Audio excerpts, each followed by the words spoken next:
Hello, ladies and gentlemen.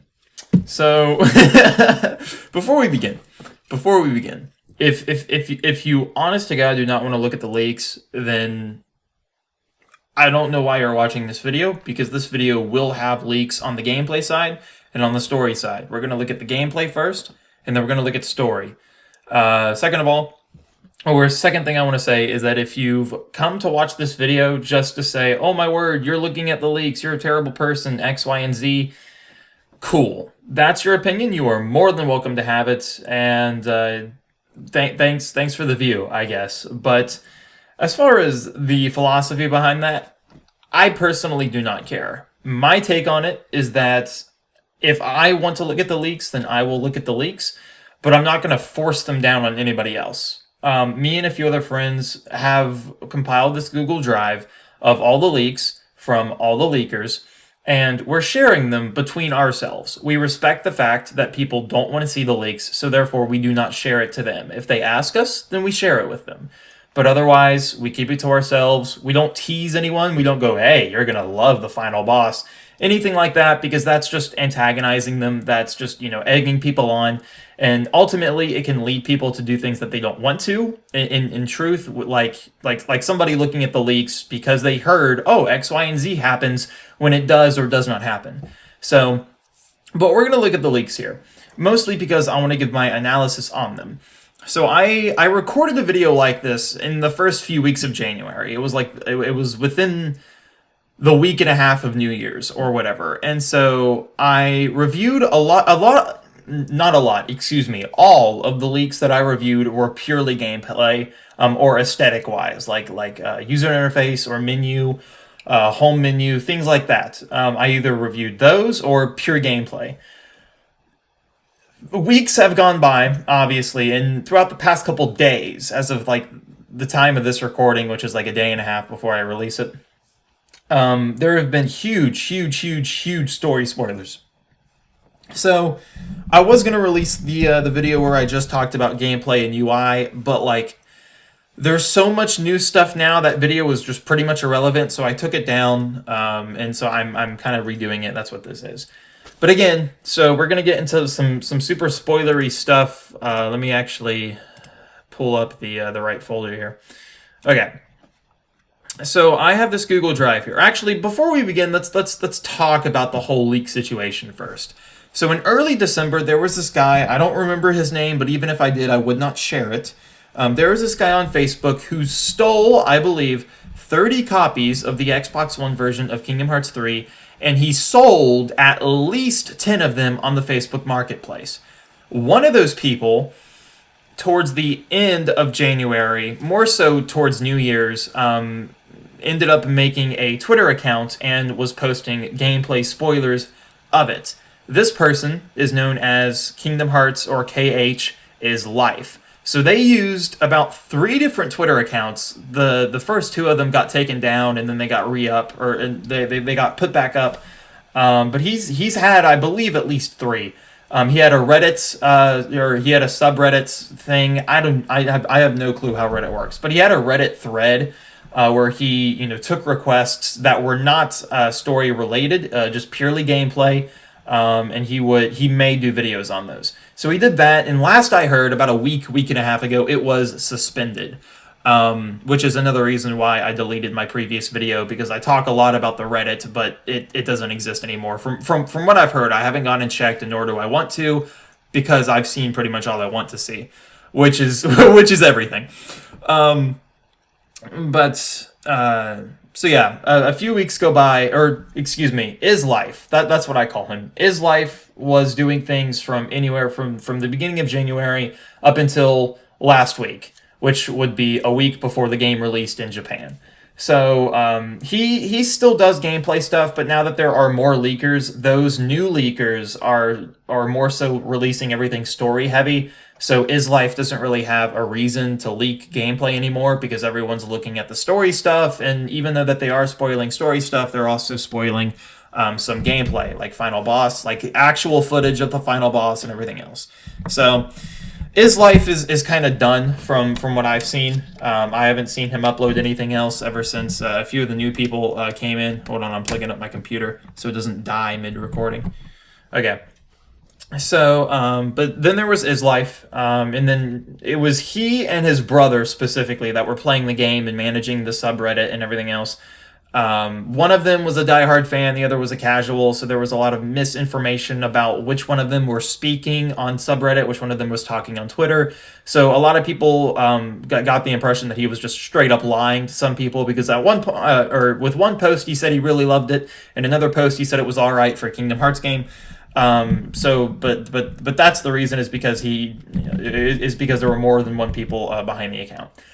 But so a few weeks go by, and then more people get a hold of different copies. Some people got their copy shipped from the same Facebook guy. And going back to the Facebook guy was caught or apprehended, as the voice actor for Lee/Axel put it a few weeks ago. He was apprehended, so a lot of people were like, okay, no more leaks. No. So the copies that he shipped out, people still have, I believe so. But other retailers and stuff have also been selling different copies. The guy who has been doing a lot of story spoilers, his name is Inferno. You guys can see I have a little folder with him right there. He is playing a PlayStation version, if I recall correctly. But he's playing PlayStation. His life was playing Xbox. And then we have this other person here named Epic Hood, and I don't know what version he was playing, but we're going to go out of that before it reveals anything. But yeah, we're going to start with his life, and then we're going to look at Epic Hood, because Epic Hood only has a few videos. Inferno is really where all the juicy stuff gets in. But before we begin, before we even get to gameplay, let's look at this little thing here that me and another friend made. So this isn't leak related. This is just purely speculation based. So basically, what we did is from things that the leaks confirmed. Well, we made this when the whole Facebook thing was going down, so there wasn't any story spoiler footage. I hear a lot of feedback. That made it worse. Okay. Okay. But just given what we knew from the trailers, and not so much from the leaks, just because the leaks weren't major, then we put together all the chess pieces and we tried to calculate exactly who was who. Looking at the leaks, I can confirm and deny who is a darkness and who is a light. But we'll look all the way up here. So we have Brayig being Xigbar, Evan, Vexen, and then these are these chess pieces. And then this is why we think it's them. So this is Xigbar's chess piece. We think that's Xigbar because that matches his crossbow. Vexen, we think this is Vexen because it resembles this bottom part of the shield, or top part rather. We only think this is Xemnas because the trailer of the opening had this as Xemnas. We couldn't find anything to promote otherwise. For a minute, we thought the lightsabers that he uses kind of look like that. They don't. They're just more so straight lines. I even went and looked to see if his zebra coat, if it had this kind of sigil on it, and it does not. Or at least not that I could find. I don't know if it was on his back or anything, but that supposedly is Xemnas from the opening. This we have as Ansem, Seeker of Darkness, because it is the head of the Guardian. This is Demyx. We didn't really have a good valid reason as to why this was Demyx, just more so because of the little heart-shaped bottom here, and then with the 3 spikes on top. So the chess piece has it's not a heart, it's, I don't know what you'd call it. It's just this round little shape with a point. But it's got that, from the sitar base itself, and then it's got the 3 spikes on it. So we have that. That's the only reason we think it's Demyx, but from my knowledge of the leaks, I can't think of anyone else who that could be. So next we have Lauriam, or Marluxia. We believe that this is Marluxia/Lauriam, because this chess piece here looks like a flower, and Marluxia is obsessed with flowers. Another reason we thought it was Marluxia is because if you take away one of these points of the star here, it looks incredibly a lot like the Lux symbol from Chi. So that could be another reason, because of Lauriam's association with Kingdom Hearts Chi. Next we have Elrina, which is Larxene. We believe this is her because that's how her knives are. The knives are like miniature crosses, so that's what those are. She always holds them in 4s as well. And that's what the chess piece is. This next one, even with my knowledge of the leaks, I have no idea what this is supposed to be. My friend and I thought that it was Data Riku / Repliku. It could be, but from my knowledge of the story leaks as of January 21st, 20th, 22nd, I have no idea. But we're gonna take that as Data Riku / Repliku, because. So next we have Terranort, and the only reason we think that this is Terranort is because on one of the keychains of Terra's Keyblades, it's either Earthshaker or Ends of the Earth. It's one or the other. But his keychain is seen as a golden chess piece. So yeah. Next we have I can't pronounce his name. I always hear it, like in a cutscene, but I can never pronounce it. Iza. I'm pretty sure it's Iza or Saix, and so this is him because of his association with the moon within the star or the sun, whatever. So that's him because of the moon thing. Next we have Vanitas because of the time gear piece here, or gear. It has a name. I can't remember. I'm pretty sure it's time gear or split gear. It's something like that. But that's Vanitas for obvious reasons. This is Young Xehanort because same thing with the other few people because of the keychain. Young Master Xehanort's Keyblade has this for a keychain, but I mean, just with his association, or just the way his final boss fight is in Dream Drop Distance with Riku, with it being on this huge clock and everything, the hourglass just fits him. Next we have Luxord for the dice. Then we have Master Xehanort for the goat head. So moving on to the 7 lights, we have Aqua, and then this is a picture here of one of her keychains. Next we have Sora, for obvious reasons. Then we have Ventus, Riku, Kairi. We have this for Kairi as for her Lucky Charm and for the Palpu Fruit. Kairi for the star. Mickey for incredibly not obvious reasons. And then we have Terra here again, which is weird considering that we have the same chess piece up here as a Seeker of Darkness. But we can see it in one of the trailers as a light piece. So those are all the ones that we found. Now I can confirm. I mean, obviously later in this video we're going to see exactly who's a light and who's a darkness. But as of now, I can confirm that this is not all of the people associated with the 13 Seekers of Darkness and the 7 Guardians of Light. There's much more. Fans have been speculating for quite a while, saying, well, I mean, if you count all these people in this versions of Xehanort, and then if you take away Terra, or if you add Terra, or if you add the different versions of Riku, or you take away the different versions of Riku, you're left with a remainder. Like most of the time when you count these up, you either have too many or you have too less. And that is true. that is very true. The game acknowledges that they do have more people than necessary. They make fun of it a little bit too with the cutscene with Xemnas. It's pretty cool. It's pretty humorous because as a fan, I can sit here in confirmation that my hours of debating people online and on 4chan, not 4chan, but the hours spent into speculating this has been well worth it. But yeah, so that's just what I wanted to show off beforehand.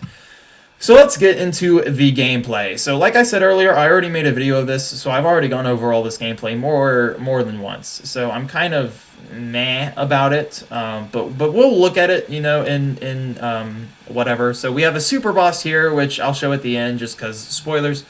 Okay, I thought that was a text. But we'll work from the bottom up and skip anything story related. So here's a video of the world map.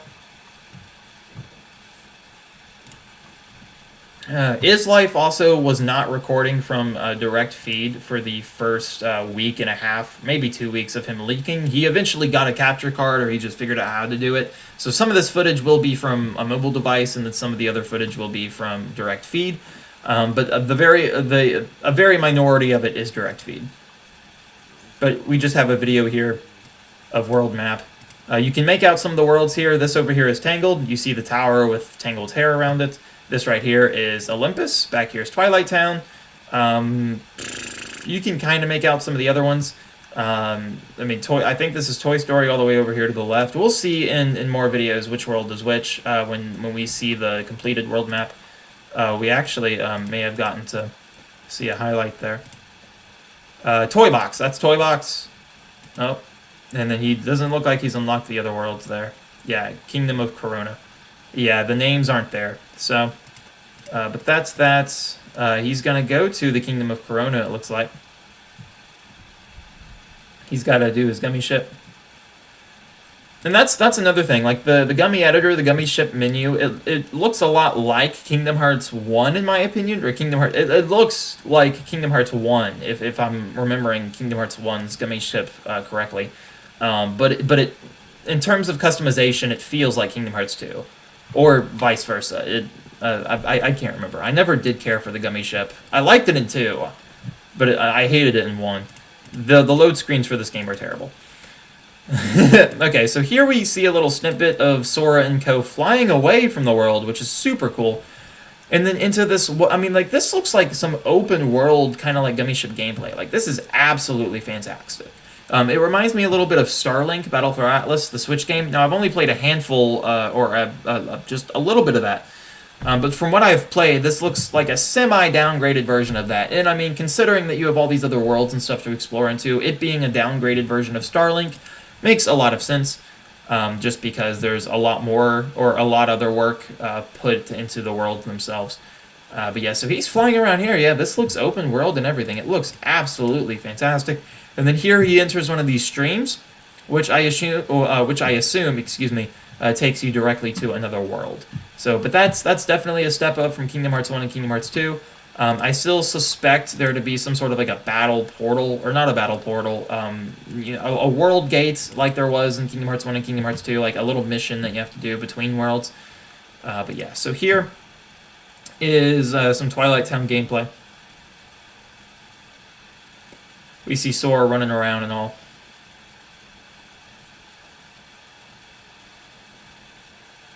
See, Twilight Town looks a lot smaller, and I can't tell if that's because they've, like, made Sora's model bigger. I mean, I think that they have, in all honesty of things. Like, he looks about as tall as that one floor on the building. Let's look at this. Yeah, look at his body from right here to right here. Right there. Yeah, he looks about as tall as that floor. So, but Twilight Town looks absolutely amazing. They added a little bit here. I mean, there used to be something back here, like the weight of the Sandlots. They really have changed Twilight Town a little bit, similar to how Traverse Town was in Dream Drop Distance. But this Traverse Town gameplay is really nice. And then he goes underneath the into the sewers area, which was in it was in Days a little bit, and in 2 very minimally. But it wasn't nearly as in-depth as this. Plus, this is a new area of the sewage. But it's nice, and yeah, so he continues to walk out, and he ends up over in the forest area. So that's how you get from one area to another, because if you notice, they did close off the gaping hole that was in Kingdom Hearts 2. But yeah, so he's in the woods area here, and then he heads up here to the old mansion. And you can't actually go inside it, so which is a shame, but that's that. So here we have some Toy Story gameplay. We can't play this backwards. We have to play this from front. But this is nice. I mean, the Toy Story gameplay isn't anything special. It shows off a little bit how like the world map works, or not the world map, but just like the setup between the worlds. For example, like in previous Kingdom Hearts games, whenever you would get a map, you would get a map for a specific area. Oh, hold on, he's talking really loud. But in the previous games, whenever you got a map, you would get a map for a specific area. And then you would leave that area, there would be a load screen, and then you go into another area where you would either need another map, or it would be an extension of the previous area. So here, it just seems like everything is one huge area, and one map kind of shows you all of it. But there are little bits and pieces of each area, which are segments of the area itself, if that makes any sense whatsoever. Awful load screen there. But like, let's find an example. This really probably was the best one. I don't know. There's another one somewhere, but he goes from Andy's room, and it's got a little thing that says now entering Andy's room, or you have now entered Andy's room, or whatever. And then he goes outside, and it says you are now outside. So it's not like a voiceover, it's like a little white text, from what I recall. But yeah, this is a very small tidbit of gameplay. It's not really worth watching. How long is this? 5 minutes? Okay, yeah, we'll watch this. So okay, yeah, here's what I'm talking about. We'll see this here in a second. So yeah, he goes through Keyblades. You can level up Keyblades. You need material and I believe money. No, just material to do that, which is cool. It's nice. And then you get little what are these accomplishments? Missions. They look like little missions that you get items for completing. But yeah, so he walked. Oh, okay. He walked outside, and there wasn't a transition. But he goes back inside. It says now entering. It says like now in Andy's room. Like it's got the little thing that says Andy's room, and now he just goes to a completely different area where you would need another map. So zooming through. Okay, nope. But as far as the game goes, okay, this is the part where he glides. Okay, so this is something really peculiar. This little load screen here. So if you notice earlier, like the load screen from one area to another, it was just a blank screen with a little heart in the bottom right. Here, it's like a little picture. So my friend and I, when we first saw this, we first saw it from the guy who was on Facebook. And it was, that little screen happens right when you boot up the game. And it's a little picture with Sora, Ventus, Data Sora, I think. I don't know, let's look at it. Goofy Donald. Yeah, this right here. Oh, Dream Drop Distance Sora, that's what it is. Yeah, and it looks like an Instagram post. It's got a little caption, "My friends are my power, hashtag all for one, hashtag one for all." It's the account is just question mark, question mark, question mark. What about this? And then like up here in the top left, or in the top right, you know, like the little option stuff, and then like right there in the middle is the name of the app, Kingdom Hearts, and then up in the top left you have the 3 bars, which you see on social media things all the time. So the loading screens from time to time look like social media posts, and that is definitely apparent in this smidge of gameplay here of Toy Story, and we can see who actually posts it. It's Goofy with a picture of something. Yeah, with a picture of Woody, Buzz, and the whole gang, and when it dims, we can see what it says. Oh, it said, "Gosh, Sora." Okay, gosh, Sora, we made lots of new toy friends. Good thing we've got Jiminy's Journal to remember all our times together. Hashtag Woody, hashtag Buzz. Or it's either an hashtag or an at. I can't see. But yeah. And their little faces too are like super chibi. Not like cheese style, or maybe it is cheese style. But that's that. So continuing on, when he glides, if you notice, it doesn't even look like he's like decreasing. It just seems like he's flying in one area. Or at one level, like on one plane. But here in a moment, yeah, see, so he lands there, and then he moves, and he's right there. I don't know, maybe if he does move at all, it's very small. See, like, look, he runs into the wall, and he doesn't move a bit. He just stays planted against the wall. Watch him. Turn him down a bit. And smack, and he doesn't go down. I mean, he eventually lets go of glide to fall down, but that's it. And then here's another post of Sora, like, in this sky area, and he's like, "I've never seen something so beautiful." I've read the post before. So next we have the boss fight from Toy Story, the doll one, the one that was shown off at one of the events earlier this year, and 2 of the trailers, like 2 of the old trailers.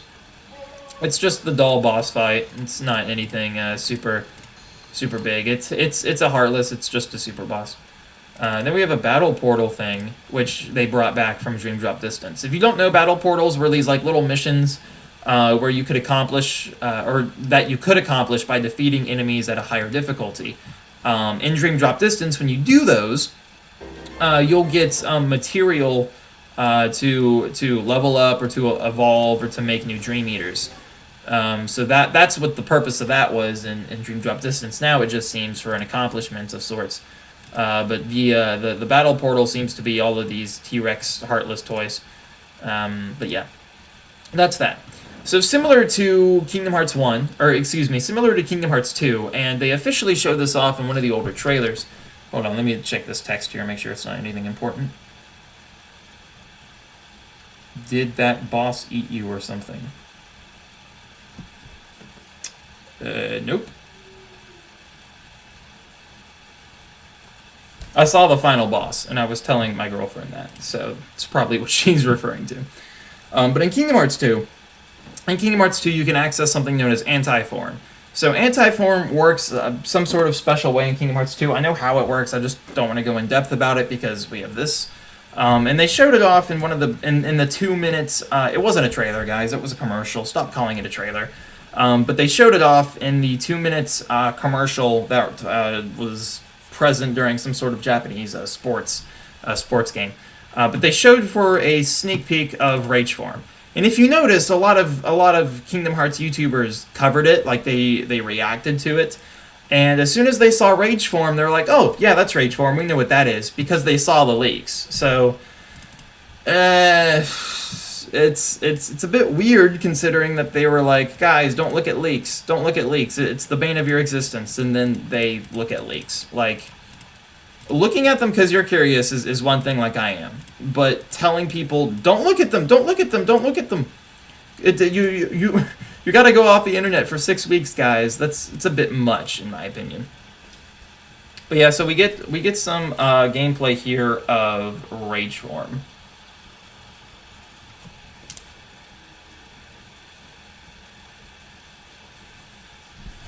Sorry, Snapchat. But we get some gameplay here of Rage Form.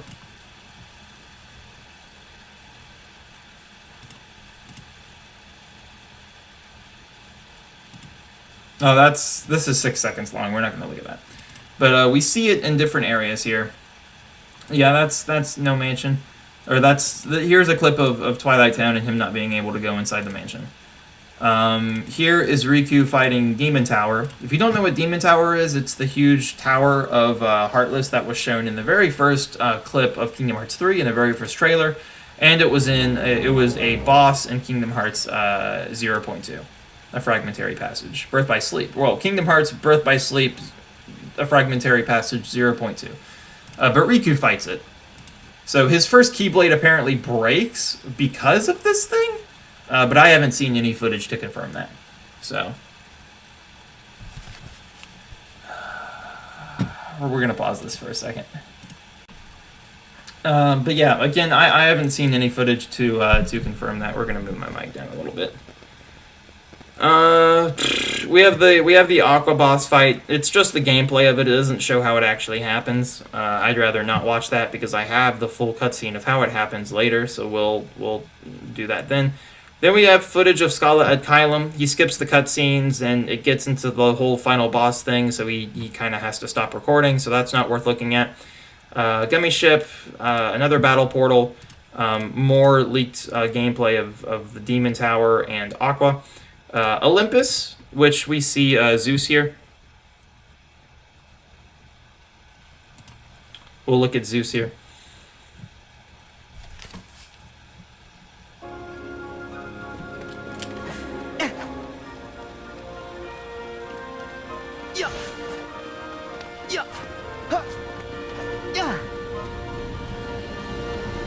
I haven't actually seen this clip.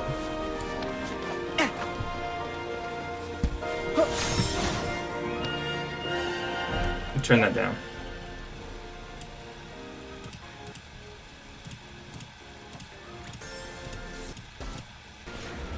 So yeah, now he's in Olympus, which we've seen lots and lots and lots of footage of. And Olympus looks huge, so I'm really glad that the worlds are on the size of the scale that they are.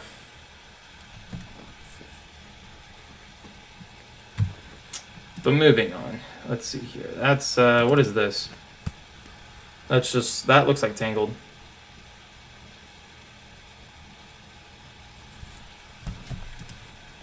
We have Let It Go. All of Sora's abilities, which, sure, we'll look at.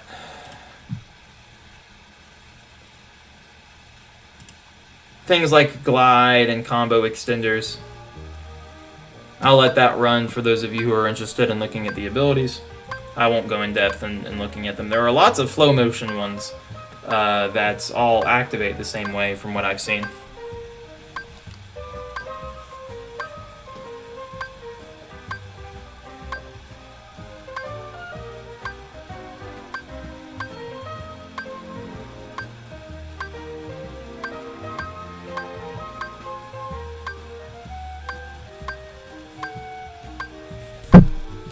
Oops. Super glide is a thing, or no, super slide. My bad. I'll shut up. I've got a friend in me.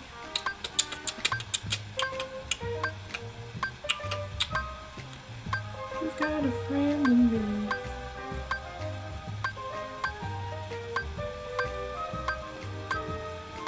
And that's it. So that may not be all the abilities, it's just all the ones that they've unlocked. So here we have a boss fight of Aqua, which I won't show now. Let It Go again.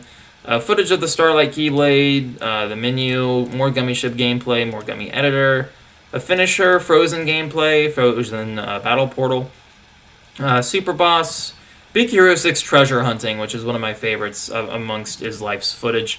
We're going to look at this because it really sets the scale for how big these worlds are. And this is one of the worlds that I'm looking forward to most. Not necessarily because it's Big Hero 6, but I love the I love the whole city area that they got going on for this world. I should have skipped that, I'm sorry.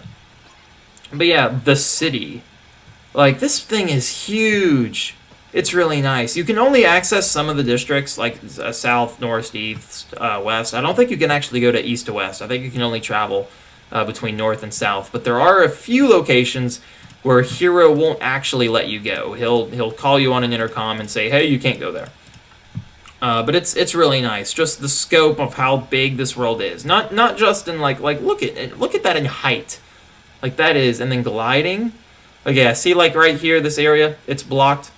Yeah, so he's going to glide through. Yeah, and he can't go there. Hero might call him here in a second to tell him he can't go that way. Or no, return to Hero's garage. That's what it does. Okay. But yeah, and then here we have some more Big Hero 6 footage.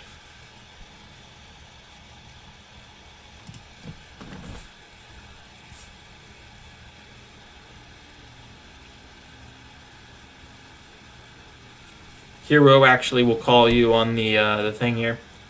Better stay downtown, you could get lost. Yeah. But yeah, this is one of the worlds that I am really, really looking forward to.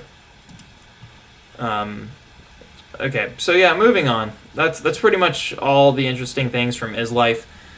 Looking back at the Facebook guy, all he got to was the tutorial. He finished the tutorial and then that was it. That's all the footage we have from him. So, but as far as all that going, we are now going to be taking a look at the cutscenes. I will not be playing all the cutscenes in full. I'll just kind of be talking about them and my impressions of them and how, as an avid Kingdom Hearts fan, how I feel that they've taken the story to. And if you guys are tapping out now and just kind of want an analysis of my thoughts, it's good.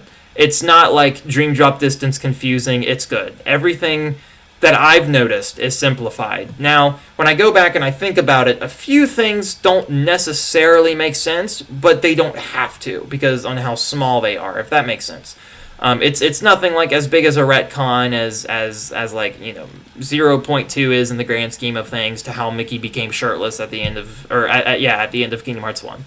It's not nearly as confusing or as ruffling of the feathers. It's really nice. It's really put together in a nice little bow. Everything makes sense.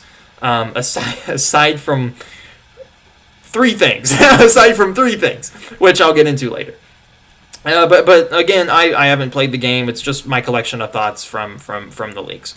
So we're gonna look at Epic's footage here because this is the it's only three things.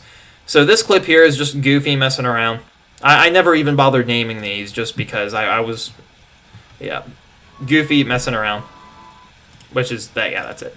Here we have a cutscene from Frozen, which again I never bothered naming because I was preoccupied. Yeah, this is Sora in the last cutscene of Frozen. Sora's upset because Larxene said that they have all 13 darknesses, when in reality they may or may not have. But yeah, that's that cutscene. And then here we have one of Lee and Kairi talking. This takes place immediately after the cutscene where Lee sees Xion through Kairi. And so Kairi is writing letters to Sora, but from a perspective that she wouldn't tell Sora about. if that makes any sense. Yeah, like they're more for her, like a diary of sorts. But that's it. So the game comes out tomorrow in Japan. So I mean, at this point, me making this video isn't entirely worth it. But yeah, we have a lot of footage here from Inferno. Not nearly as much as Is Life, but in terms of content and context, it's a lot. So we're going to start with the less spoilery things. Let's see here. Demon Tower, Luxord,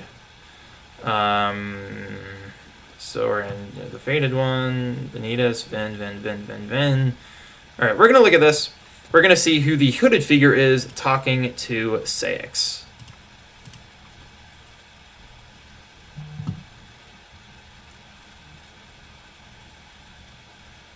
Turn it down a little bit.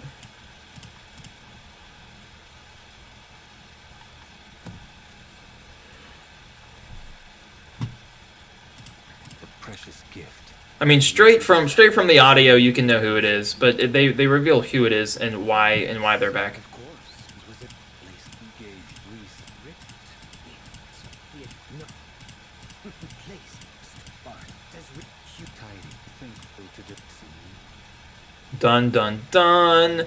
Vexen. So the TLDR for this cutscene is that Vexen has rejoined the organization because with him being eradicated. Yeah, but with him being eradicated by Axel's hand, it was enough to learn where not to place my trust. So he's rejoining the organization, mostly for his research. That's really just why he wants to be here. Is to get his research back from the organization about replicas, and then he reveals later that the replicas can be that they can actually replace people rather than just replicate them. All they need is just a heart. So when you think about it, what they do for this game is from what I've seen from the cutscenes, is that they apply a lot of the actual science and the terminology to the series to all of the events that are happening. Like they talk a lot about replicas. They kind of do drop the whole data thing, which is nice in my opinion, at least from what I've seen, because the whole data thing was confusing and dumb and retarded. But they put science behind replicas, which it's not necessary, but it is good because it kind of furthers the idea about how Xion differentiates from Repliku. They even like show a physical manifestation of a blank replica, like because the replica that Vexen made in Chain of Memories was a replica of Riku. But if you take the imagery of Riku away, what does it look like? So they show the base form of all replicas in these cutscenes, which is what Xion looks like with when you remove the imagery from Kairi from her, which is cool. And they talk about how you can bring somebody, or they talk about how okay. So, and this kind of gets into more spoilery things, but I'll sort of summarize it up. So the way on how replicas work, as explained in some of the other cutscenes, as explained by Roxas himself, actually, is that, which is weird to think about, but it's that the puppets or the replicas themselves can be possessed by just about anything. They can be possessed by a heart. They can be possessed by memories. They can be possessed by a soul, which is like a nobody. They can be possessed by quite a few different things. They can't be possessed by body, because that's what they are. They are the body. That's what they supply in the triad of reality that Kingdom Hearts created. The replicas supply the body. You got to supply everything else.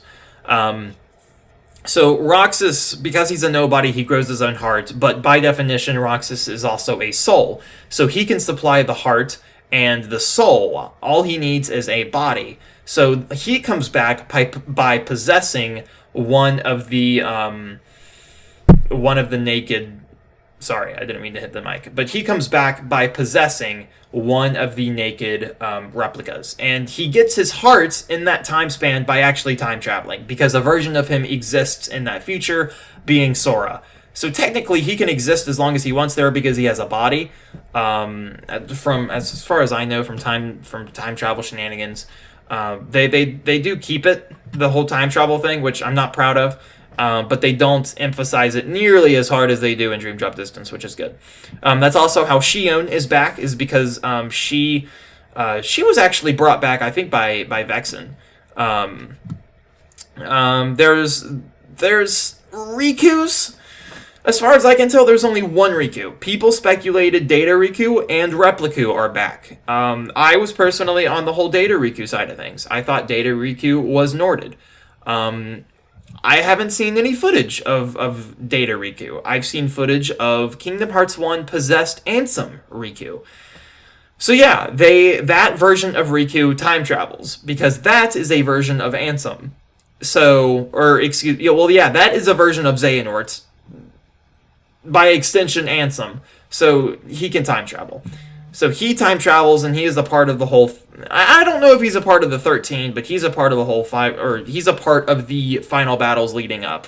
Like when you fight, all the organization members for the last time, he's amongst them.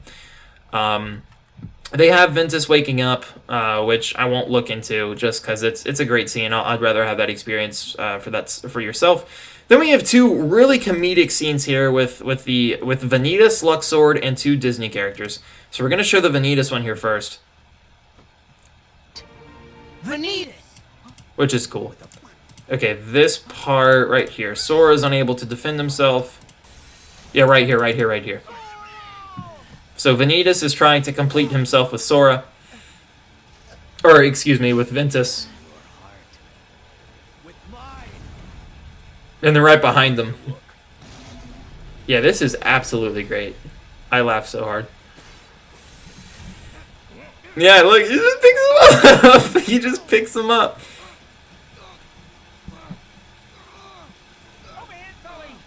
Over here, Sully.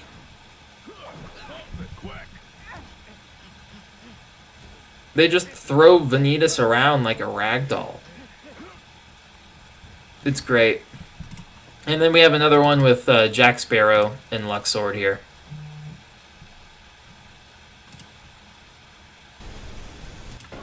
So, you got what you want. Let's watch. This is good. Perhaps you're This the is better nice. player among us. However, I must demand you give that to me. Pardon? You must be mistaken, mate. I'll not be giving you anything. Then I invoke the right of parley. Nope, no parley. Look around. We're a little busy. And besides, I've already got all that I want,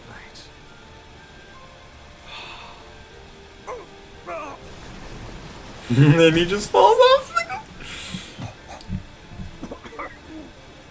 Yep. Still works. Oh, that's fantastic. So we have clarification about Larium and Larxine's business in the organization. So I won't play all of the cutscene, but there's something very specific. I think it happens in part 2 here.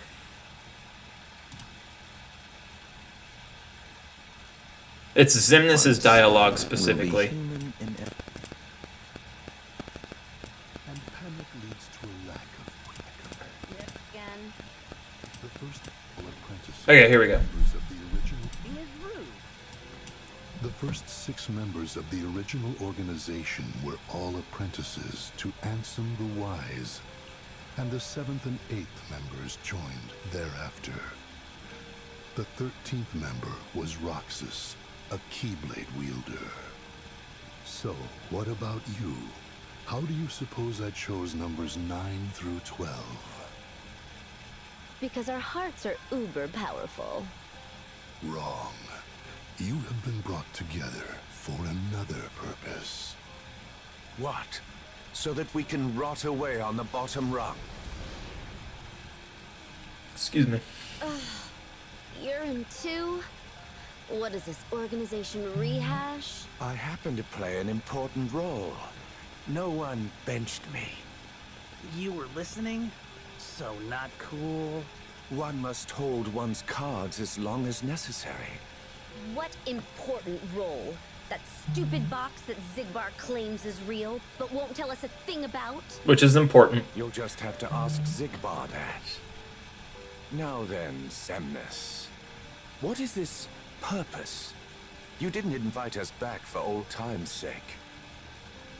You four are going to reveal your greatest secret. The ancient Keyblade legacy that slumbers within you.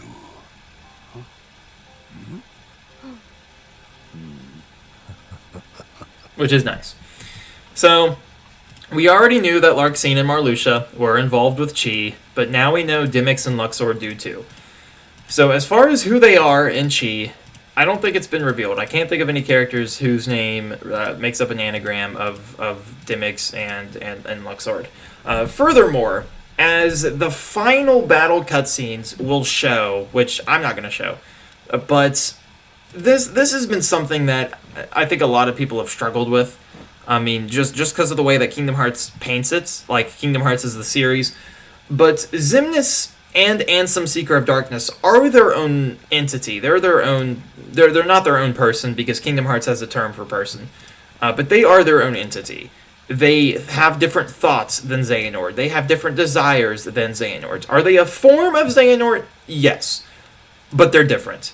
So, as confusing as that may be, they are a form of Xehanort, but they are different. They have their own different wishes, their own different goals. Well, I mean, ultimately, it's the same goals, because they all work towards the same thing. But they have incredibly different ways of going about it. Xemnas' dialogue at the end of the final battle is talking about how after years of not feeling anything, how all he feels now are loneliness, or is loneliness, because the original organization was all that Xemnas knew. And so, at the end of the day, when Sora defeats Xemnas at the end of Kingdom Hearts 3, Xemnas realizes that his friends, that the people who he originally worked with, the original other 12, are no longer with him. So that's like what Xemnas' last thoughts are, is that he's dying alone. It's just cool in my opinion, because they do a good job at humanizing each of the different forms of Xehanort without redeeming Xehanort, which was my biggest pet peeve. If they redeem Xehanort, I would hate it, and I still would because I haven't seen everything. But they do a good job at with Xemnas. With Ansem, they painted a lot more with Riku's connection and relationship. Riku says that he might miss Ansem. Young Xehanort kind of goes on a ramble, and I'm not really sure what to make of it. He just kind of condemns and curses Sora out. But yeah. So they show, all of the trios kind of getting back together and whatnot. But it's nice. It's fun. But that's probably about it. I don't plan on showing really a whole lot else, just because the game comes out tomorrow in Japan, and we'll be able to all see it for that enjoyment. So this is just some miscellaneous stuff like the game opening, Rapunzel's hair, the game install menu, yeah. But that's about it, guys. So thanks for watching. This is Jake logging out. Peace.